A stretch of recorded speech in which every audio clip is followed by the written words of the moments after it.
digunakan dan populer di kalangan remaja yaitu adalah Instagram. Instagram ini menduduki posisi ketiga penggunaan terbanyak di Indonesia. Menurut survei WR Sosial, Instagram sendiri mencapai 26,6% penggunaannya tiap bulannya. Nah, selanjutnya kita masuk pada komunitas Ilmu Cita dan kemudian survei awal dari penelitian ini yaitu komunitas 1.000 Cita ini ternyata memanfaatkan Instagram untuk meningkatkan eksistensinya berupa menyebarkan informasi edukatif lewat program sosial dan pendidikan yang berkaitan dengan kegiatan-kegiatan yang dibuat oleh komunitas ini. Nah, tujuannya itu untuk mengajak para followers ataupun audiens ke dalam kegiatan mereka. Salah satu cara untuk mempermudah dikenal pada halayak ataupun mengajak audiens itu yaitu dengan cara mengunggah foto atau video yang berkaitan dengan kegiatan mereka ataupun profil Instagram 1.000 Cita yang menarik. Nah, pembuktian ini bisa kita dapatkan pada hasil kerja mereka karena mereka itu eksis itu melihat dari banyaknya antusias para audiens ini mengikuti kegiatan mereka. Nah, ini sedikit profil 1.000 Cita. Profil 1.000 Cita ini berdiri pada 20 Oktober 2019, cukup baru 2 tahun, yang beralamat pada Jalan Nuri 7, Kelurahan Kecamatan dengan folder Hanezia. Komunitas ini lahir untuk mengusung proyek sosial pendidikan yang untuk mengajak para volunteer dan donatur seluruh Indonesia untuk merealisasikan asas gotong royong mewujudkan pendidikan yang merata yang berkualitas di seluruh Indonesia. Nah, pada komunitas ini memiliki 3 program, yaitu proyek edukasi dan proyek sosial, dan terakhir yaitu acara remaja Happy Event. Sekarang karena mereka setelah berhasil mencapai visi misinya dan juga berprestasi, sekarang komunitas 1.000 Cita ini memiliki 2 cabang, yaitu di Kota Palembang dan Kota Bogor. Nah, ini profil kegiatan mereka dan telah berhasil mendulang donasi sebanyak 7 juta dan telah menyalurkan bantuannya. Nah, di sini letak masalahnya yaitu komunitas 1.000 Cita tidak selalu mendapatkan like atau viewers yang dia inginkan dan viewersnya tidak dan viewersnya itu tidak banyak. Perlu adanya strategi atau cara untuk mengelola konten agar konten ini menarik sehingga informasi yang didapatkan pun juga jelas, sehingga feedback yang didapatkan oleh komunitas ini yaitu untuk meningkatkan eksistensinya. Nah, dapat kita lihat bersama, tapi mohon maaf Pak, agak kurang jelas. Sebelah kiri itu adalah gambar tampilan depan postingan konten 1.000 Cita. Nah, kalau kita klik salah satunya yaitu pada postingan ini, ternyata pesan yang disampaikan itu tidak sampai karena itu like 17. Iya, like viewernya 17. Di luar itu tampilan luar aja Pak. Enggak, maksudnya viewernya dilihat. Enggak Pak, kalau postingan foto itu hanya nampak like. Oh, yang di Instagram nih ya. Oh, bukan YouTube ya. Silakan. Iya Pak, kecuali kalau video nanti Betul. ada viewersnya. Nah, di sini permasalahannya Pak, mereka menggunakan stylenya itu di grid atau dipotong-potong persegi. Jadi informasi kurang disampaikan dan ternyata konten ini kurang mendapatkan perhatian. Nah, makanya like-nya hanya tidak sampai 20, hanya 17 orang. Dan komentarnya pun tidak ada. Jadi menurut saya ini kurang itu Pak, kurang menarik dan ini terjadi masalah. Jadi harus membutuhkan strategi yang tepat agar feedback yang mereka dapatkan itu terasa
Nah, manajemen interaksi itu adalah suatu proses pengelolaan pesan yang dilakukan individu ketika dia berinteraksi. Nah, dalam teori ini ada 5 strategi yang paling tepat kalau kita ingin memanfaatkan media sosial menurut Evan Bookman tadi.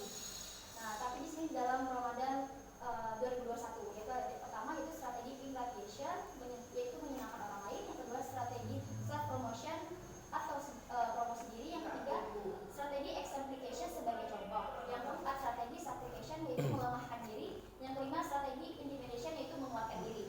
Nanti penjelasan lebih rincinya dilihat pada konsep operasional. Selanjutnya ini teori yang dipakai di media sosial Instagram, ekstensi, komunitas dan kinerja. Nah, ini dia konsep operasional saya gunakan yang tadi manajemen impresi oleh Evan Bookman. Di sini saya mendetail lagi indikator apa saja nantinya yang akan saya tinjau untuk kontennya. Yang pertama yang tadi strategi ingratation menyenangkan orang lain.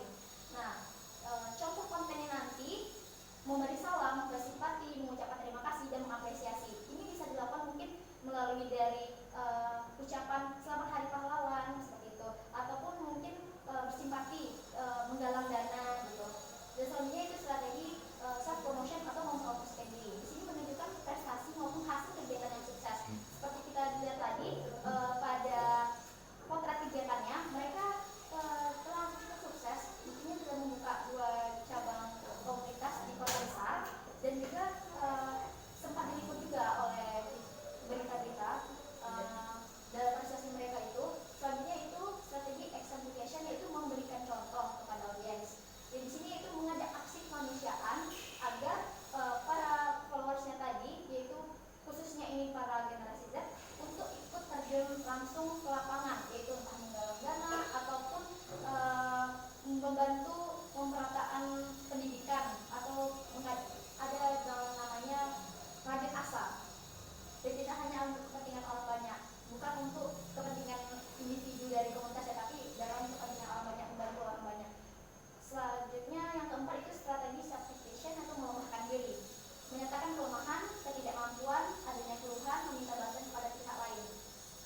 Di sini bisa saja komunitas kita ini dia hanya menampakkan kelemahan-kelemahannya saja dan dia ingin meminta bantuan kepada para donatur ataupun para volunteer ataupun bekerja sama dengan para sponsor gitu. Selanjutnya yang kelima, strategi intimidation yaitu menguatkan diri, yaitu menyatakan rasa marah, menyatakan kuasa sebagai mungkin, memberi perintah ataupun memberi ancaman. Bisa saja mungkin melalui dari live Instagramnya para narasumbernya mungkin bisa saja berkata yang tidak sepantasnya atau berkata kasar ataupun menyakitkan ataupun ada kata-kata yang menyuruh atau menghakimi yang dapat merugikan banyak orang ataupun audiens. Nah, ini adalah kerangka pemikiran dari penelitian saya. Objeknya itu komunitas satu kita ingin melakukan eksistensi di kalangan generasi Z melalui strategi pemanfaatan media sosial Instagram menggunakan teori manajemen impresi untuk Evan Bookman yang melalui 5 strategi tadi. Nanti kita pilih yang mana paling dibutuhkan komunitas ini dalam meningkatkan ekstensinya. Dan tujuan akhir dari konten ini yaitu untuk peningkatan ekstensi di kalangan generasi Z. Nah, selanjutnya bab 3 itu metodologi penelitian. Yaitu pada dasar penelitian ini saya menggunakan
yang paling tahu tentang informasi pokok yang diperlukan dalam penelitian saya. Yang kedua yaitu informan utama, yaitu para followers komunitas Seribu Cita sebagai yang terlibat langsung dalam interaksi sosial dalam melalui konten-kontennya, karena kan followers langsung bersentuhan dengan konten-konten yang mereka sajikan melalui Instagram. Selanjutnya itu informan tambahan, yaitu founder. Founders ini sangat berguna karena mereka yang lebih tahu sejak awalnya berdiri komunitas ini, yaitu founder Presiden Seribu Cita itu Harizia Raihan Fadli. Oke, cukup. Oke, baik, terima Jangan kasih Pak. diperpanjang lagi. Saya tutup pemaparan proposal penelitian saya. Assalamualaikum warahmatullahi wabarakatuh. Salam. Oke. Siapa dulu Pak? Nadir atau saya? Pak Sadi. Oke, Velga ya. Baik Pak. Udah lama nak jumpa Velga nih enggak? Iya Pak. Ini agak lambat sedikit nampaknya nih. Iya Pak. Iya kan? Udah lama jumpa ya. Oke, Velga. Ini Velga PR ya? Broadcast. Oh, broadcast. Iya. Ah, itu istilahnya apa namanya itu anak PR itu ada khusus bidangnya gitu kalau anak apa. Oke. Ini bicara tentang Instagram. Ya. Generasi Z, enak. Iya.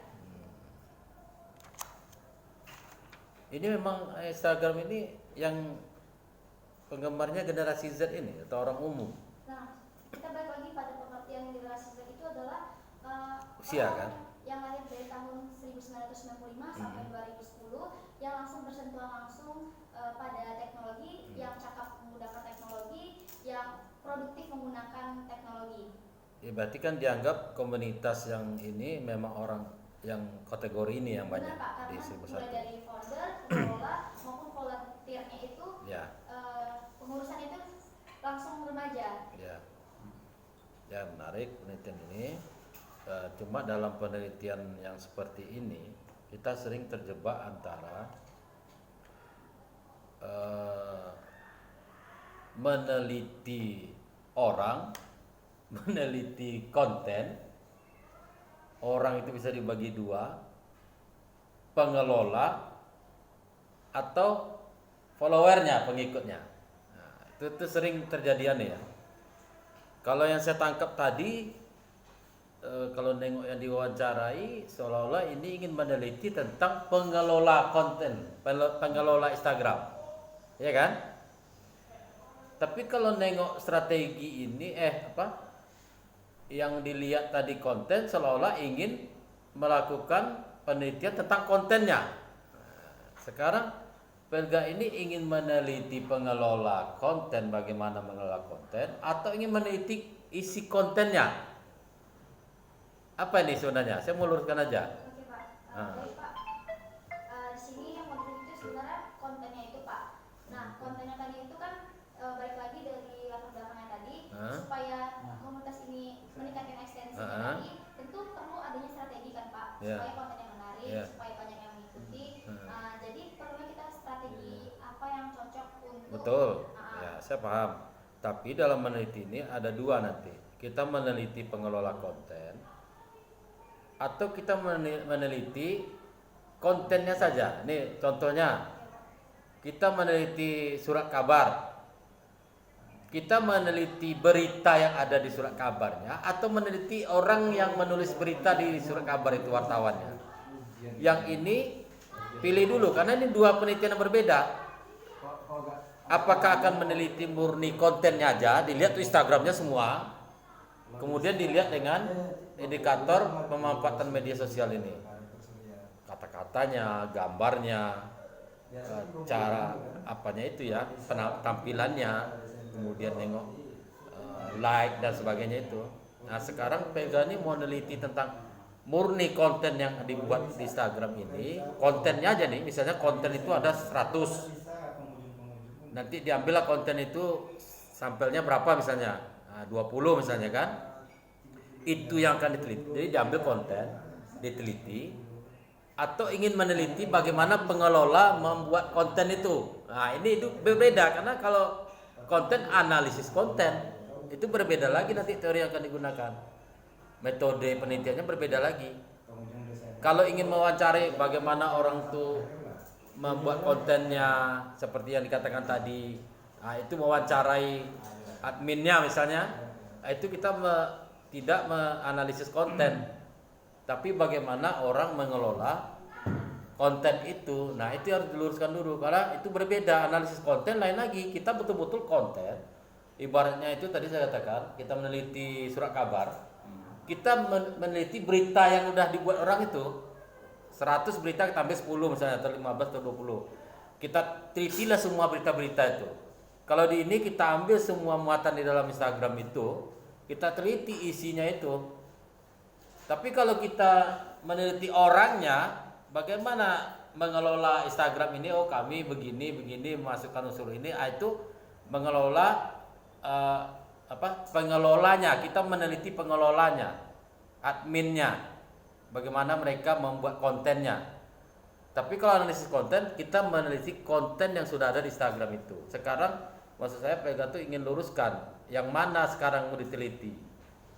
Konten yang udah dimuat, diambil semua sampel, dijadikan sampel, diteliti isinya, atau ingin mewawancarai pengelolanya ini, seperti apa dia mengelola Instagram ini. Tahu enggak maksud saya tuh? Nah, gimana? Pelga maksudnya seperti apa? Sebenarnya itu kan dalam dinamika ekstensi tentu dia harus memposting atau Betul.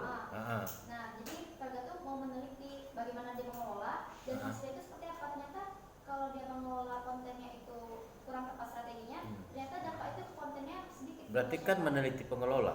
Iya Pak, mengelola. Itu kan kualitatif, bisa menggunakan sepenuhnya wawancara. Kalau yang diambil konten itu kan bisa dokumentasi. Iya, dokumentasi. Tapi kalau analisis konten, wawancara itu tidak terlalu apa, tapi kontennya aja yang diteliti, itu isinya. Nanti ini tekniknya, metode penelitian itu akan berbeda. Maka saya tanya dulu, luruskan dulu. Kalau memang kualitatif ingin bagaimana pengelola, kita meneliti pengelola, itu kualitatif banget itu. Ini bisa dipakai semua. Hasilnya kita akan melakukan wawancara, misalnya tetap kita akan menengok dokumentasi yang dimuatnya seperti ini, kita akan melihat strategi tadi, kenapa dimuat seperti ini, apa tujuannya, apa maksudnya, kenapa tidak seperti ini, itu akan panjang pertanyaan tuh. Jadi kita murni akan mewawancarai pengelola, kenapa tidak seperti ini, dia kan punya pertimbangan dan jawaban. Nah, apa yang ditembaknya sebenarnya, ternyata like-nya kok sedikit misalnya, tapi mungkin mereka tidak mengambil sisi itu, mungkin menggugah inilah, menggugah itu. Nah, itu yang kita apakan. Tetap kita melihat isi konten, tapi bukan isi konten itu yang kita jadikan dasar untuk meneliti. Misalnya ini konten ini, oh berarti konten ini memuat tentang marah, ini enggak gitu. Kita melihat bagaimana orang ini mengelolanya, ini hanya sebagai hasil yang dia kelola. Nah, kalau analisis konten itu kita ambil semua. Wawancara itu hanya bisa tambahan aja, kita konten aja kita tulis. Jadi itu yang diluluskan dulu. Kalau memang bagaimana pengelola, bagaimana berarti adminnya itu yang akan kita apakan nanti. Ada 4 orang, siapa itu ya? Ada 3 3 orang. orang lah, pokoknya terlibat di dalam pembuatan apa itu. Nah, itu yang kita ungkap semua melalui ini kan kita ingin mengetahui strategi tadi. Dan ini awal penelitian ini nampaknya justru apa nih ya? Pembuktian terbalik. Jadi mana tuh? Maksudnya dari kegagalan kan karena melihat apa yang sedikit begitu ya, baru ingin meneliti ini kan, bukan karena begitu banyaknya orang berminat atas mau melihat strateginya apa. Ini kan terbalik, kenapa orang sedikit berminat begitu. Dan penelitian ini asal mau meneliti tertarik itu kenapa? Karena pasti kan baru Pak, banyak pengikutnya, kegiatannya pun juga terbilang sukses. Nah ternyata waktu pas dilihat kontennya masih banyak juga view yang. Berarti alasan meneliti ini karena pengikutnya pengikut real maksudnya ya, dalam kegiatan itu. Iya, Pak. Berarti kan kegiatannya berhasil berarti ya. Tapi ketika di media sosial tidak berhasil memikat orang untuk melihat postingan-postingannya begitu. Tapi programnya sendiri berjalan. Banyak peminatnya. Jadi disitu ada yang salah, makanya Pelga merasa kayak disitu ada permasalahan. Jadi maksud saya itu juga nanti jadi bagian di latar belakang tadi. Kenapa tertarik meneliti tentang Instagramnya ini, komunitas ini. Nah, nanti barulah kita masuk kenapa meneliti strateginya ini, kita lihat ya bahwa programnya bagus di dalam persalinan seperti ini, bagaimana mereka strateginya mengelola itu.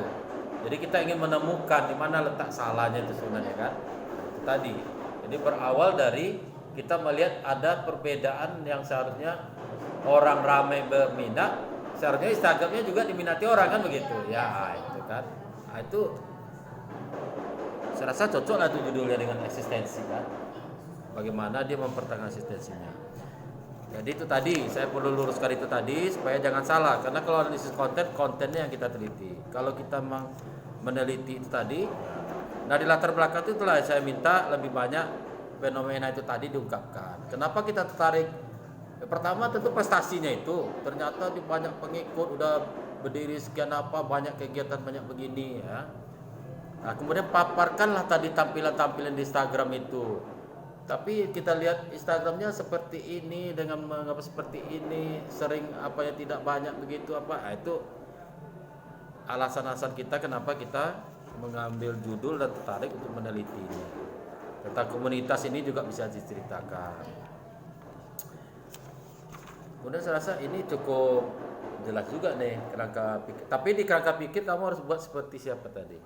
Itu strateginya itu juga kamu uraikan tuh. Jadi tidak hanya kotak itu kamu uraikan lagi di sampingnya seperti siapa tadi ya, Nia ya, seperti Nia. Jadi jelas strategi ini sini ya. Itu udah jelas karena itu akan dijadikan nanti bahan untuk draft wawancaranya kan, wawancarai atau apa. Jadi fokus penelitian tuh betul-betul nanti bagaimana orang tuh membuat konten-kontennya, alasan-alasan pembuatan konten itu, dan juga kita nanti akan mendapat apa juga kenapa seandainya kurang berhasil itu feedbacknya bagi mereka itu apa gitu, itu kita bisa. Jadi nanti kita akan menemukan di mana sebenarnya yang strategi tadi itu yang tidak jalan di dalam mereka mengelola kontennya. Itu makanya saya bilang ini berawal dari kerisauan, bukan berawal dari keberhasilan. Ya. Ada juga orang meneliti kan dari keberhasilan kan, maksudnya, oh ini kok bisa mantap sekali begini-begini, ada apa ini, apa yang mereka apakan. Tapi ini kan dari kegagalan, kenapa mereka tidak berhasil, begini, itu memang lebih ke pengelolanya kalau menurut saya. Kalau dia berhasil boleh ke kontennya, oh mereka berhasil kontennya seperti ini, kita analisis kontennya, itu is okay. Kalau menurut saya itu ya. Teori pemanfaatan media. Teori komunikasinya apa kira-kira? Pemanfaatan new itu ya?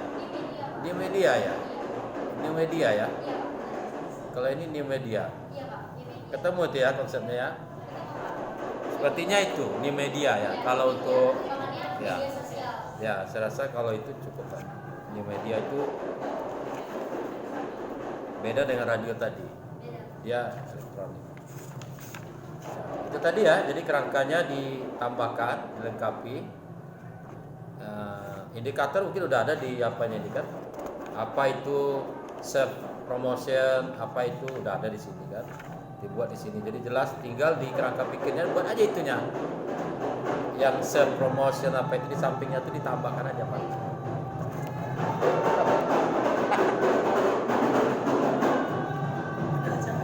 Hah? Tapi mau integrasi mungkin dari sini diarah mungkin. Berarti ini wawancara ya? Iya Pak, Wawancara. secara langsung. Observasi ini mau digunakan Iya Pak. untuk melihat apa itu? Melihat, Kalau dokumen kan bisa kontennya. nah, observasi di sini, Kakak ingin melihat gimana sih si informatif Olivis tadi membuat kontennya Ya, itu. berarti di sananya. Iya, bagaimana desainnya? Ya. Kenapa kurang baiknya? Nah, itu nanti Dan- dimasukkan. Iya, ada yang nanti itu Pak. Seperti kita lihat lagi sedikit tapi acara sukses gitu. Jadi ada keganjalan tadi. Ya, jadi makanya nanti observasi itu tetap dimasukkan kapan, di mana, waktu itu melihat apa. Jadi itu tadi tidak pelengkap penderita atau numpang lewat aja, memang dipakai itu. Jadi harus jelas kapan, di mana, waktu itu melihat apa kan gitu ya. Nanti di pundaknya dibikin aja. Baik, Pak. Saya melihat ini pada tanggal sekian observasi ini. Oke, Saya rasa itu aja Pak Sodi, cukup apanya nih. Makanya mungkin kita lanjut dengan Pak Sodi. Oke.